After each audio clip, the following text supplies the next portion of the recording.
Inama y'umunsi.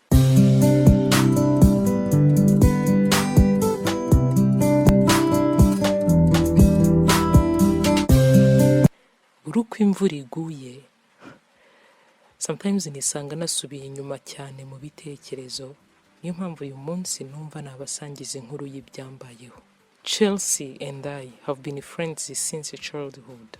Chelsea nanjye twabaye inshuti kuva mu bwana bwacu. Twize ku ishuri rimwe, tugraduatinga muri kaminuza imwe, ndetse yewe tunabona akazi muri kampani imwe. Umunsi umwe njye n'inshuti yanjye Chelsea twiyemeza gusohoka tukajya muri night club. Hari ku mugoroba ngo twidetantemo gake turuhuke mu mutwe. Twaragiye, ubwo icyo kunywa dusaba cocktail, dutangira gusangira, ari nako tuganira kuri latest failed affairs zacu, duseka kuri za plane zacu za kera zitabashije gucamo.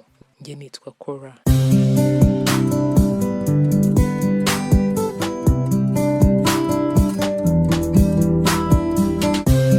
Muri iyo night club twarimo, nagiye kubona mbona umuhungu ntaza haturutse rwose, mbonye bwa mbere araje ampereje ururabo. Nabaye confused, sinumvaga impamvu yampa indabo nta hantu tuziranye. Ariko finally naje gusanga ari bwo buryo bwe bwo kunyapproachinga ngo ansabe nimero. Kuva uwo mugoroba twatangiye kuvugana ijoro ryose, twaraye kuri chat. Gahoro gahoro twaje gukundana. Nyuma y'amezi 9 umuhungu aramproposa ansaba kumubera umufasha aciye bugufi. Naratunguwe yego, ariko ndabyemera cyane ko nanjye umusore numvaga amaze kumukunda. Honestly sinakwirarira, numvaga rwose bindimo. Yari umusore mwiza rwose, numvaga ndi proud ye. Ubwo bukwe turabwemeza, dutumira bake cyane mu nshuti zacu n'ababyeyi bacu, ngo koko twaje kubana. Nyuma y'umwaka umwe gusa Imana iduha umwana w'umukobwa. Honestly nari umugore wishimye, mfite umukobwa mwiza, mfite umugabo mwiza, afite akazi keza, nanjye mfite akazi keza. Urugo rwacu ntacyo rwari rubuze. Nashimaga Imana buri munsi, ariko ntazi ko byose nshobora kubibura just in an instant, mu isegonda.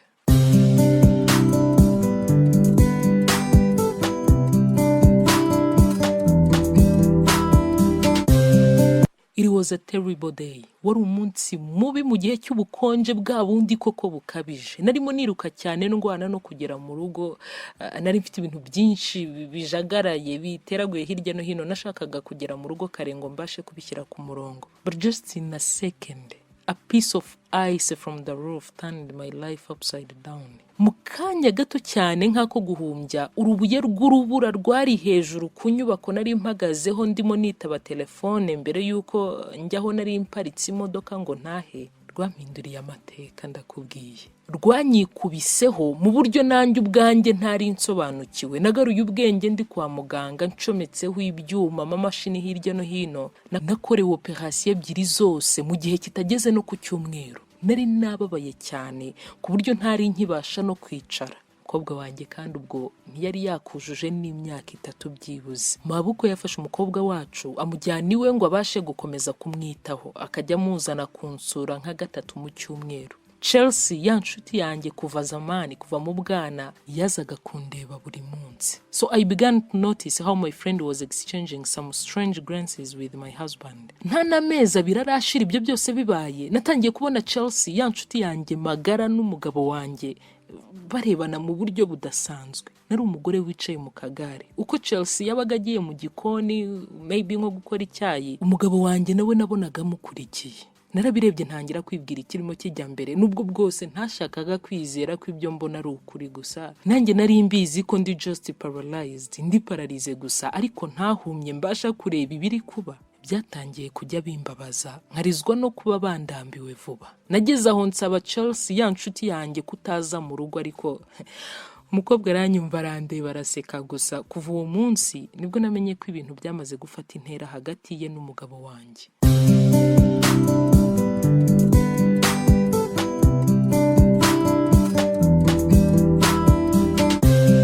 Nyuma y'amezi make nari ntangiye koroherwa ku buryo nari nsigaye mbasha kwiyicaza nubwo ntashoboraga wenda guhaguruka. Chelsea yakomeje kugeza iwanjye kenshi, ndetse atangira no kujya ajyana n'umugabo wanjye mu cyumba cyacu. Yewe yanataha nkabona umugabo wanjye aramuherekeje, ndetse baranatinze. Ntibigeze bahisha na gato iyo relationship yabo at all.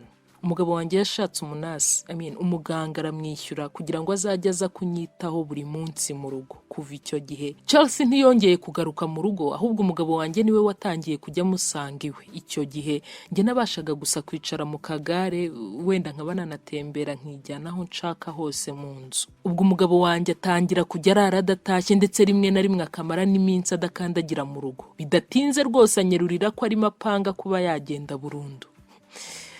Gize ngo tubiganireho, arambwira ati listen, I have my life ahead. Mfite ubuzima buntegereje imbere bwo kubaho. I'm not like you who has only to wait for the death in a wheelchair. Mfite byinshi byo gukora. Utibeshya ko ndi nkawe utegereje gusa urupfu mu kagare. Nyuma y'aya magambo nabanje kugira ngo ndumviranye. Namaze amezi n'amezi ntaragarura ubwenge, ntatekereza neza, ntariyakira. Numvaga nta yindi mpamvu nsigaranye yo kubaho. Ariko nanone natekereza ko umukobwa wanjye, numva nongeye kugira imbaraga zo gukomeza guhatana nanone. She was the only reason that was stopping me from doing a terrible thing. Niwe gusa watumaga ntafata umwanzuro mubi, wenda ngo mbe nakwiyahura. Umugabo yansabye gatanya, ariko muri cya gihe numva mbabaye, ndi desi, murakariye, sinigeze ngira icyo ndenzaho. Impapuro narazisinye, ndetse vuba cyane umugabo wanjye yahise ashyingiranwa na Chelsea, ya nshuti yanjye. Aya makuru nayahawe na mabukwe anzaniye umwana ngo ansuhuze.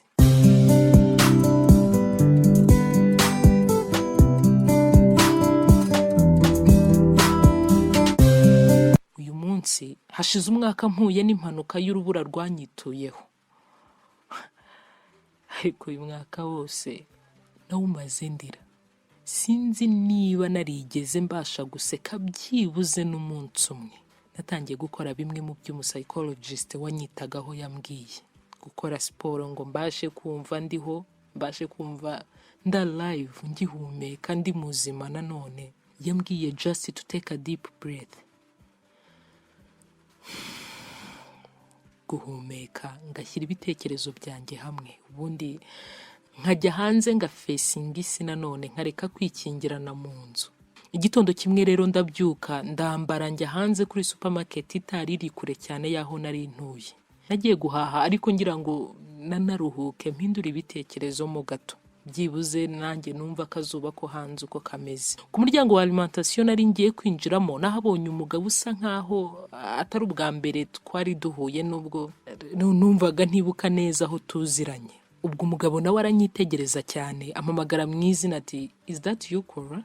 Ni wowe Cora? Nagerageje kwibuka izina rye. He was Mansion, niko yitwaga. Yahoze ari boss wanjye mu kigo kimwe nigeze gukoramo.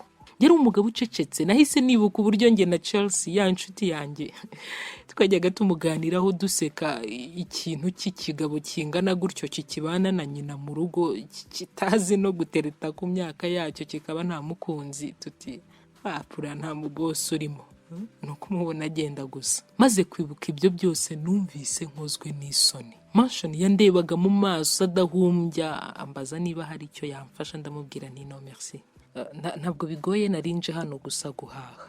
Umugabo ati it's okay, ntacyo, reka ngufashe. Ubwo afata akagare kanjye inyuma aransunika, ndetse amfasha no kugeza ibyo nari mpashye mu rugo.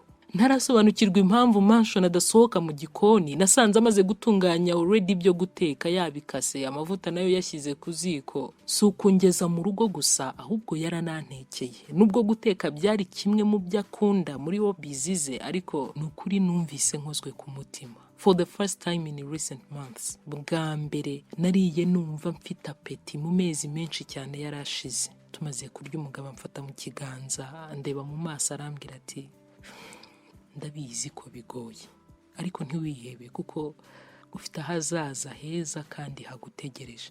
Umugabo aransezera, arasohoka, arataha, ariko uwo munsi yanyongereye indi mpamvu yo gukunda ubuzima nanone.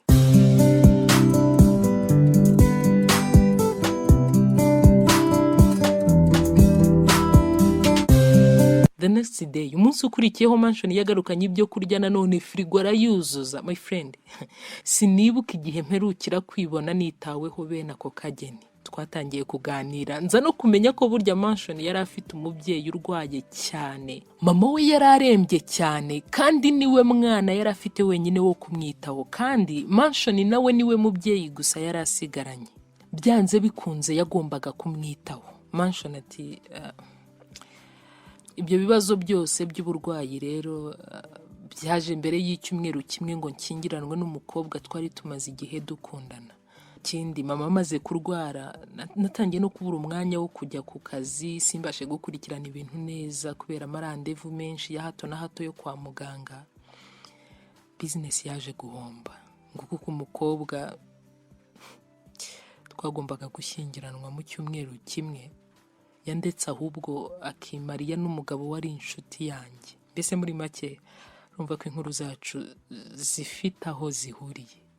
Mansion amaze kumbwira inkuru ye numvise ndi guilty, numvise ntewe ipfunwe cyane n'uburyo namufataga ndetse n'uburyo namutekerezaga, musaba imbabazi nanjye kubwo kumujajinga byoroshye ntanazi ibyo ari gucamo. Mansion yatangiye kugeza iwanjye buri munsi uko abonye akanya kahanyura, and from nowhere nisanze natangiye kujya nita ku kuntu ari busange nambaye cyangwa se uko imisatsi yanjye imeze, ntangira kujya nsokoza nkanayifunga neza, nkagerageza uburyo ubwo ari bwo bwose asanga nsa neza nakarabye mpumura neza. Nubwo byabaga bigoye kwivana no kwiyicaza mu kagare njyenyine, natangiye kugerageza yewe nkanakora udusiporo gake gake uko nshoboye ngo ntahinamirana. Rimwe na rimwe nkifata ubwanjye ibitekerezo biri kure, ndi gutekereza kuri Mansion cyane, ndetse nabona bwije ataje nkumva mbabaye mu kuntu ndi gufeeling uncomfortable, nkumva hari ikibura, hari ikitagenze neza byanze bikunze. Mansion natangiye kujya mubona nka marayika Imana yanyoherereje ngo nticwa n'agahinda. Inshuro nyinshi yanzaniraga indabo akansohora mu nzu tugatemberana muri parike. Mu mezi 2 gusa twari tumaranye, ubuzima bwanjye bwari bumaze guhinduka mu buryo nanjye ubwanjye nashoboraga kubona.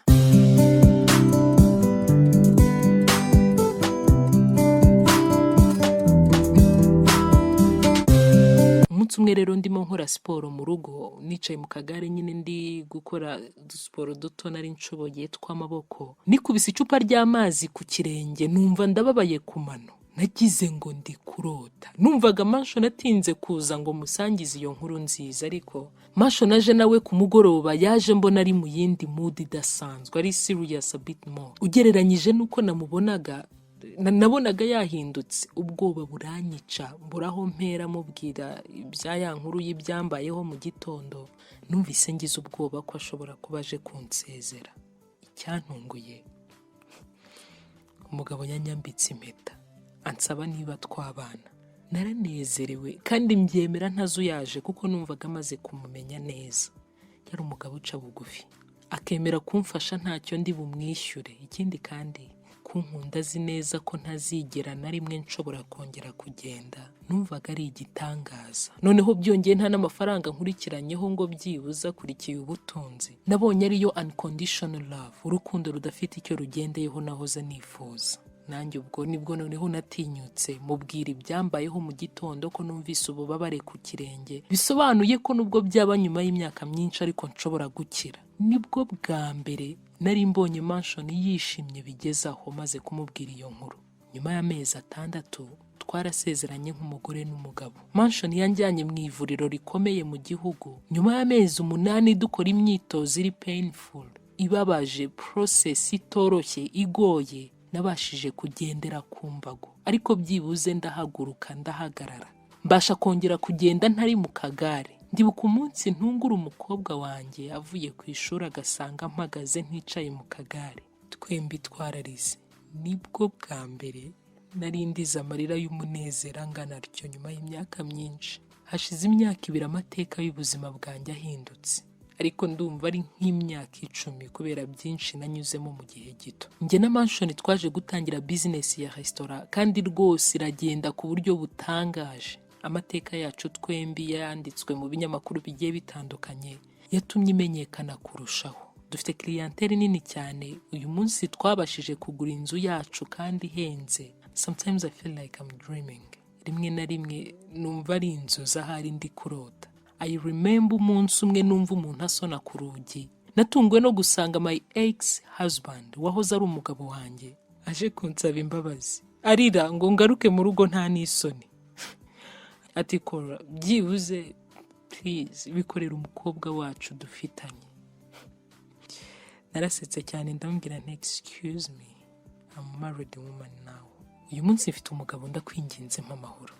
Nta n'isegonda ryanjye nangije rwose mutega amatwi nafunze urugi nigira mu byanjye. Gusa nubwo nageze aho nkumva nanze Imana, uyu munsi nibwo nsobanukiwe impamvu byose byagombaga kubaho. Inama y'umunsi.